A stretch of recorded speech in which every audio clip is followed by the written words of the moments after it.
Hey folks, welcome to an overview of Chapter 21. Make sure that if you want to take notes as we go through this overview, you are pausing the video, jotting down whatever you need to. If you're just using this as a recap of Chapter 21, that's okay as well. And without further ado, we're going to get into this. It might be a long video, so please do bear with me as we go through this. Chapter 21 opened with a discussion of the role that sources play in research projects.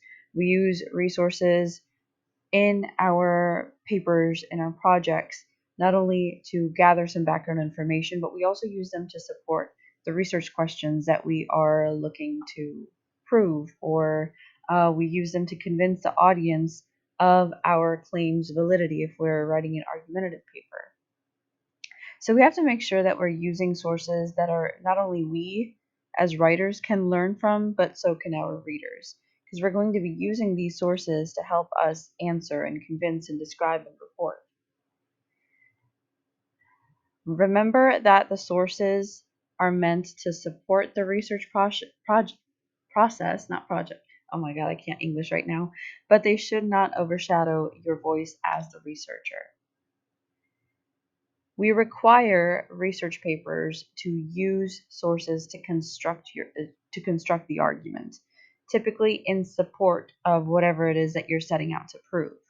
So your papers should not only present credible sources, but they should be utilizing them in a persuasive manner.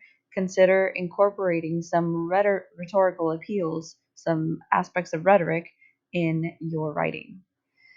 Going to rhetoric, the roles of sources in scholarly writing are tied to rhetoric. The art of crafting a convincing argument. You need those three things, three rhetorical appeals that we talked about.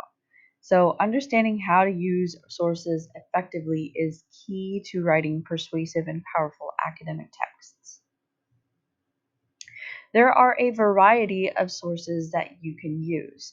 We are living in an information-rich landscape in this day and age. We have access to traditional resources like books and encyclopedias, academic journals, and newspapers, but we also have access to non-traditional sources like field notes, artwork, multimedia content, and even physical objects. Like if we're doing a research project on, fossils or bones, architectural plans, things like that. So there is a purpose to categorizing sources because it helps us in identifying the kind of information that they hold. And that's extremely important to us as writers because it helps us determine whether or not the source that we're looking at can fulfill one of the information needs of our paper or project, and potentially where we could look for additional similar sources. Here are some criteria for categorizing sources from our text from this week. So they can be categorized based on several factors like the type of information that is being shared. Is it quantitative or qualitative? What is the nature of the content being shared? Is it objective, as in factual, or is it persuasive, opinionated? Maybe including some potential biases. Source classification. Is the text that we're working with scholarly? Is it professional or is it popular? As well as the level of information. We have primary sources, we have secondary sources, and then we also have tertiary sources. Tertiary sources are usually the ones that we find ourselves attracted to, like Wikipedia, but those are the kinds that you kind of want to stay away from in professional or academic scholarly writing. The format of the work can also be a categorizational perspective that you might consider. Is the source a physical source, like a book, or is it in digital form? Can we find it on an online database, or is it published um, in the Rolling Stone magazine? Things like that. There, of course, will be some overlap in the categories, and the section in our chapter acknowledged that sources can fit into multiple categories simultaneously because these categories are not mutually exclusive. You could be working with a primary resource that is published on a digital form that is scholarly and contains qualitative information. You know what I mean? So it's definitely possible to have overlap across all the categories. What is quantitative or qualitative? So let's talk about this one first. Quantitative information is measurable, and we often see it represented through numbers. We'll see maybe numbers like length or temperature. We'll see actual quantities. The word quantity is almost in quantitative. Qualitative, qual as in quality, quality information involves descriptive judgments using concept words like gender or emotional state. So sources can contain either one or both types of information and can be presented in a variety of different formats beyond just text and numbers. So they could also be sharing quantitative and or qualitative information through videos, sound files, images, maps, so on and so forth. When we're dealing with fact or opinion in sources, the purpose of the author influences the content of the source, which can be factual and objective, or subjective and opinion based. So the author's goals might include informing, persuading, selling, or entertaining, and all of these purposes can be singular or combined. Combined purposes in sources, examples can include informative sales videos. They can entertain, but at the same time, they're also, showing you this stuff with the intention of selling you something. So they're entertaining, but they're also persuading, they're also informing, they're also selling. Scholarly writing also can not only inform a reader, but they can also be using certain techniques to help persuade the reader to think their way. You'll notice that some of the scholarly articles that we have read in our course do this as well. They inform, but they also attempt to persuade. The intent to educate and inform is often prioritized over persuading in scholarly writing, but it's not unheard of to see some persuasive techniques being utilized. Why does intent matter? Well, the author's intent affects the source's utility for research. Sources that are intended to inform or educate are preferred for research as they're more likely to use facts or offer multiple perspectives. And that way, they'll also contain less subjective information and use unbiased language. Sources aimed only at persuasion might not be as reliable for research as they might lack evidence backed opinions. So, this is why it's extremely important that we are utilizing, that we are incorporating that intent to inform or educate. I'm not saying do not aim to persuade, definitely do if you wish. But if you give a little more priority to these, then you will avoid making your argument strictly opinion based. So, just as a run through, facts contain concrete and informative information like historical dates or scientific data. Opinions contain personal views. They're useful in persuasion, but they require evidence for credibility. Objective information reflects research findings or multiple unbiased opinion or perspectives. Subjective information presents one perspective, which can be either informed or potentially distorted.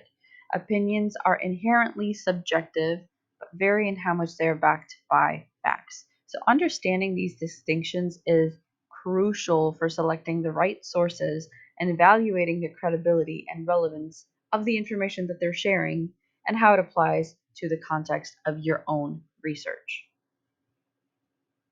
In the next section, they talked a little bit about primary, secondary, and tertiary sources. Some of you guys might already be familiar with these from high school. Some of you may not have.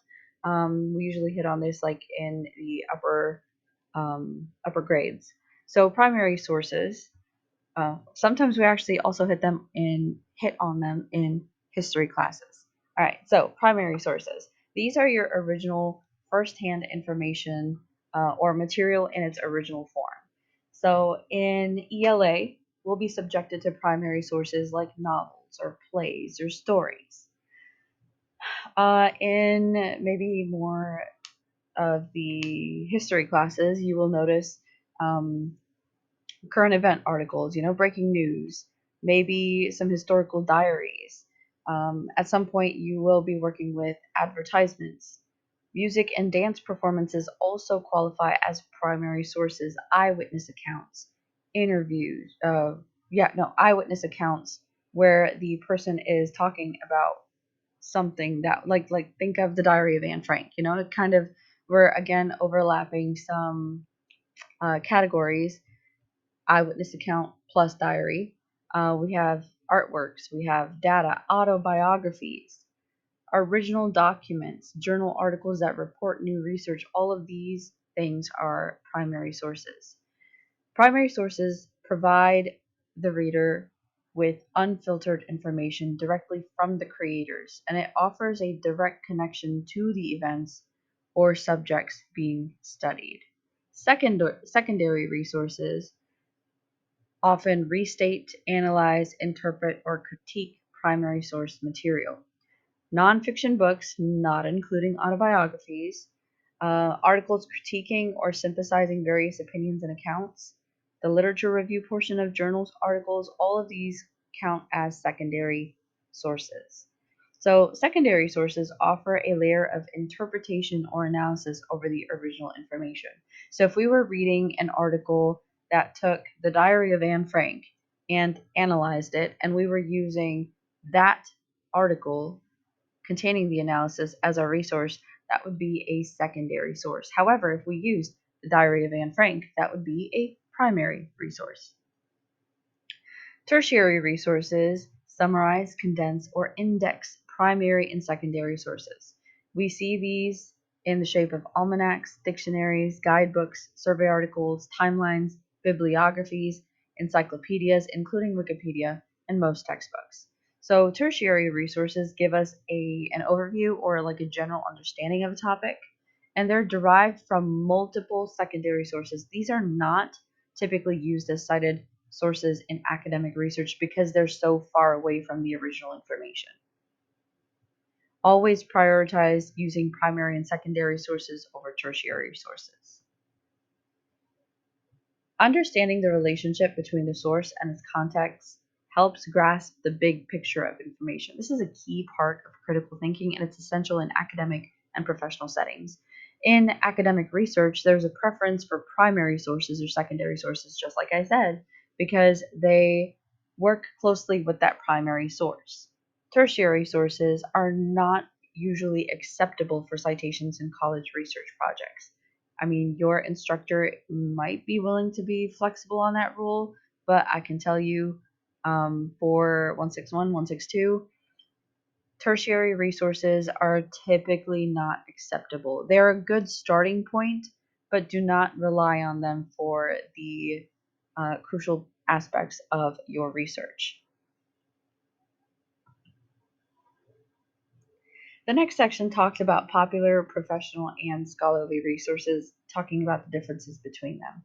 So, a popular source is intended for the general public, and these include newspapers and magazines. Think of the Washington Post, the New Yorker, Rolling Stone. Articles are written by the staff writers or reporters. They're typically relatively accessible. They might be free, they might be a little more affordable. You've got those appealing visuals, catchy titles, advertisements, and they don't really have footnotes or references. So these are going to focus a lot more on the news, the opinions, background information, and entertainment. And they're typically published by commercial publishers and require editorial approval. These are your popular sources. You go to the grocery store and right by the checkout aisle, they have those magazines and things. Those are like popular sources. Professional sources are targeted at individuals in specific professions. So we might be looking at magazines for plastic surgical nursing or music teacher and things like that. Articles in these magazines or journals are written at a professional level, often by staff writers or experts in the field. They may or may not include footnotes and references. Typically, though, they do. So these kinds of sources cover some trends in that field, news in that field, book reviews pertaining to texts in that field, and case studies, again, relevant to the specific profession. Pardon the spelling. errors here and there. I've been in a rush to get this information out to you guys. So the publication for professional sources is going to be done by professional associations. Sometimes it might be done by commercial publishers, and it always requires editorial approval. Scholarly resources are aimed at scholars or students and those who are seeking an in-depth understanding of a subject. We see this in plant science, in education, and child psychology. Again, articles are written by researchers and scholars who are presenting new knowledge or insights in their field. These are going to be typically lengthy papers, and they almost always include footnotes and references. They're dense with data and analysis. They often contain findings from research projects, data analyses, and case studies. They're typically published by universities, professional associations, or commercial publishers, and they have to go through a peer review session or some kind of editorial approval prior to being published. Because we want to make sure that the information that's being shared in this scholarly resource is as authentic as possible. Overall, understanding the target audience of these sources helps in assessing whether or not a text is credible, a source is credible, and whether it will actually help us with our research. Popular sources are definitely a lot more general, they're less detailed. Professional sources are more specialized, but not as in depth as scholarly sources, which are probably the most detailed and credible for academic research. In the next section, we jumped into publication format and information lifecycle. We talked about books, magazines, journals, newspapers, websites, articles, blogs, documentaries, online videos, and podcasts. This one right here says digital audio files available for download, often by subscription. So this kind of just gave you an overview of what these things are. Using scholarly articles as sources is important because they're valued for trustworthiness, and they often are the first reports of new research. They undergo peer review, they contribute new insights to the field. Peer-reviewed sources offer credibility because they are peer-reviewed, and they're part of a scholarly record. They're assessed by experts before publication. Using news as I don't know why I said sources, as a source, news sources provide immediate reactions and opinions, and the term news encompasses a wide range of information from breaking news all the way to historical news, and it's delivered through a variety of different formats like print, radio, TV, and the internet. When news sources are helpful, it's typically for breaking news or cultural insights or keeping up with current events. But sometimes the news as sources are not as helpful. They're very limited because we're looking for a detailed expert analysis or a scholarly perspective, and the news doesn't always give us that. Here's a few different types of news sources. We have the mainline news outlets, which aim for an objective perspective, like the New York Times, NPR News. Then we have the non-mainline news outlets, which often mix news with opinions. We've got MSNBC, Fox, so on and so forth. We have press services who provide news to other outlets like Reuters and AP. News aggregators collect news from different sources, like Google News. Newspaper sites and news databases offer varying degrees of free news content, and then broadcast news sites provide news archives online. Social media definitely offers us some news, but the credibility is extremely questionable. Blogs and citizen journalism provides breaking news and commentary, and then news feeds give us regular updates on specific topics. Taking a look at the next section, we talk about data as sources first. So the role of data in research is that it can provide background information, it can support one's hypothesis, it can offer evidence for arguments, it can describe situations, report on other people's opinions.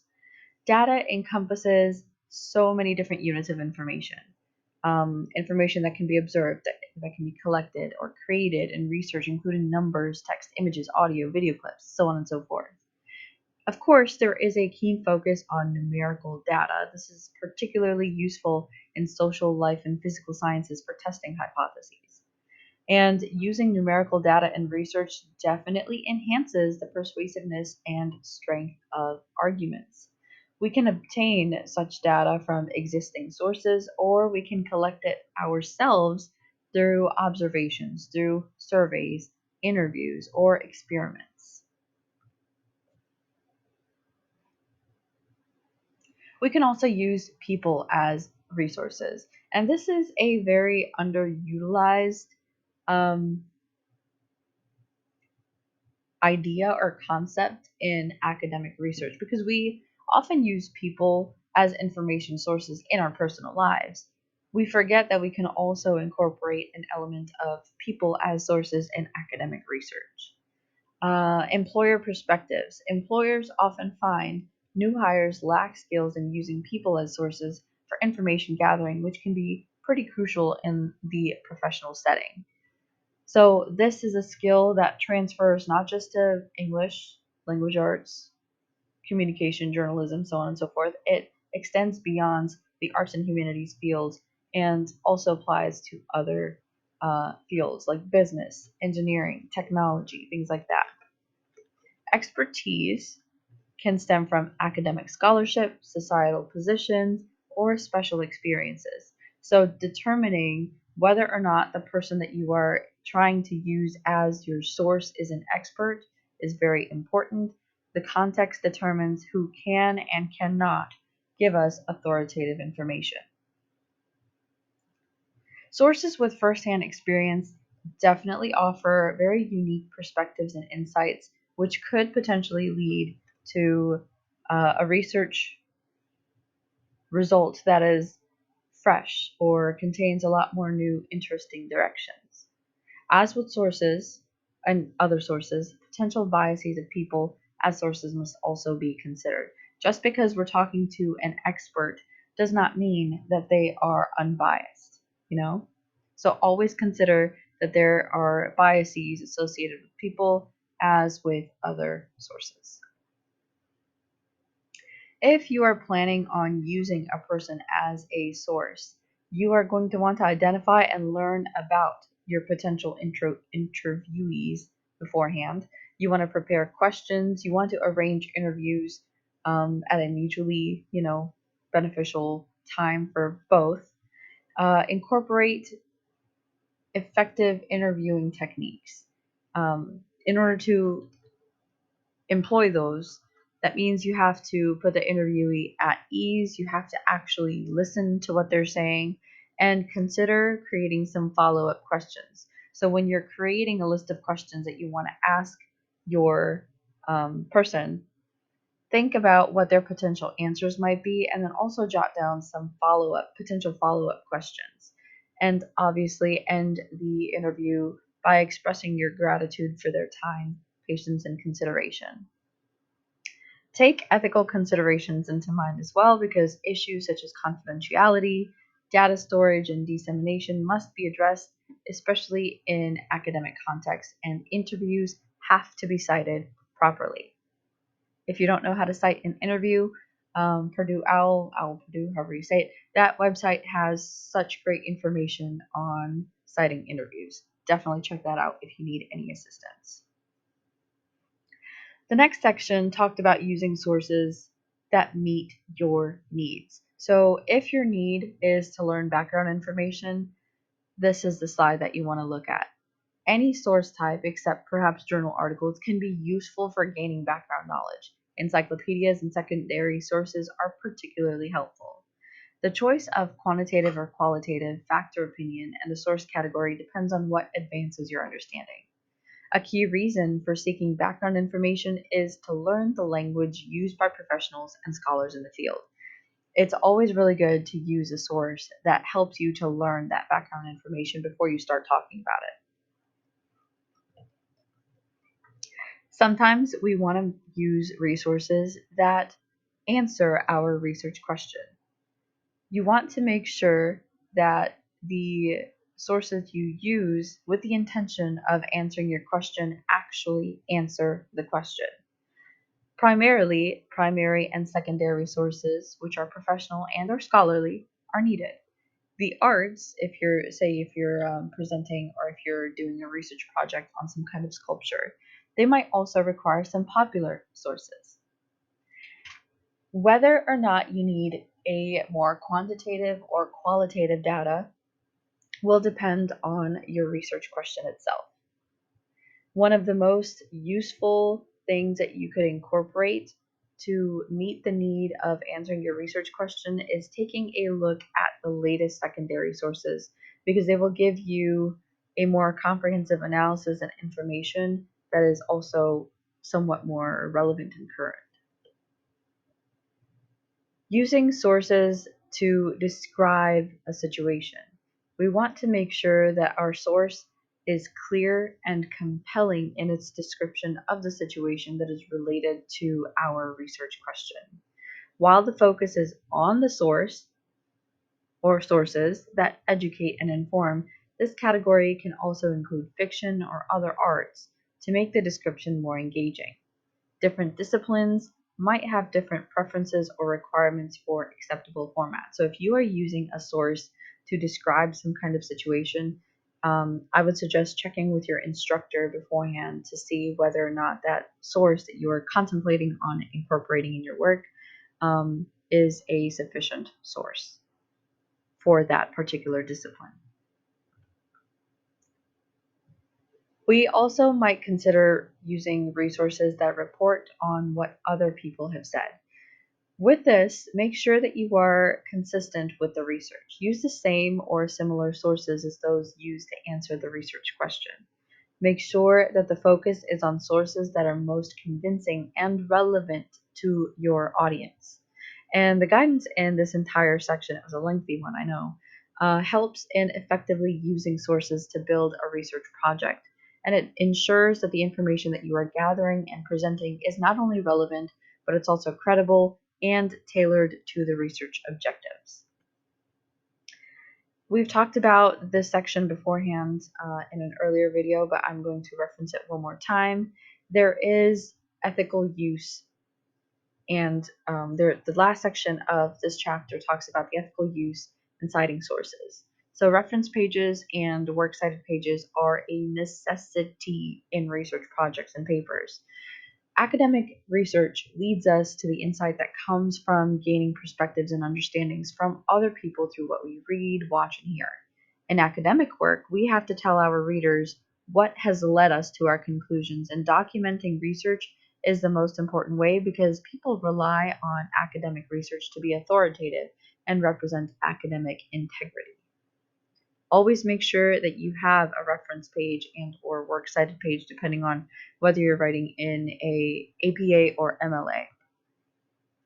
We've also talked about academic integrity, which means to take responsibility for your work and also acknowledging your efforts for your part of the work done, as well as how other people have contributed to your work. Writing with integrity requires accurately representing your contributions as well as how other people influence what you have to say. Please make sure that you are citing all of your resources. That means in-text citations. That means a works cited page. To not use integrity in your academic work means that you are exhibiting academic misconduct. And this includes many different types of unacceptable behaviors, but the most important one that we are discussing here is submitting plagiarized work. We've had several instances where students will submit a plagiarized piece, whether it's one sentence, one paragraph, even half a sentence, a paragraph. Plagiarism is plagiarism, and there are dire consequences for representing someone else's work or ideas as your own. So unacknowledged word for word use or paraphrasing somebody else's work or insights without the proper citations is plagiarism. Cheating is cheating. Shared work will share zeros at first, and then there will be dire consequences. Obviously, your instructors might have slightly different procedures on plagiarism and what they will plan to follow through on. Like, say you accidentally plagiarize a work, maybe your instructor will give you 0 for this one. Maybe they will give you a chance to redo and resubmit the work unplagiarized. Maybe they will tell you, nope, you've crossed the line one too many times, you are failing the course. So, like I said, dire consequences for plagiarism. Make sure that you are citing all of your resources, whether they're quoted, whether they are paraphrased, whether they are summarized. All 3 require in-text citations. The only thing you don't have to cite is when you are saying your own insight, your own analysis, and you also don't need to cite common knowledge. Wikipedia, I've mentioned it a few times in this video already. It's a great place to get some context, to learn some background information. However, we do not use it to support our claims, our arguments in academic work, in scholarly work, because it is a tertiary resource. It's a great place to start the research process, but your research should not be limited to the wiki page itself. My suggestion would be to go all the way down to the bottom of the notes section of a Wikipedia page and take a look at some of the resources that are being used there and start from those resources for your research projects or your research papers. If you guys have any questions over this extremely lengthy chapter, chapter 21, please do let me know. Send me an email, post a question, canvas me, whatever it is that you need to do to get in touch, and I will do my best to assist. Otherwise, we are ready to move forward, folks.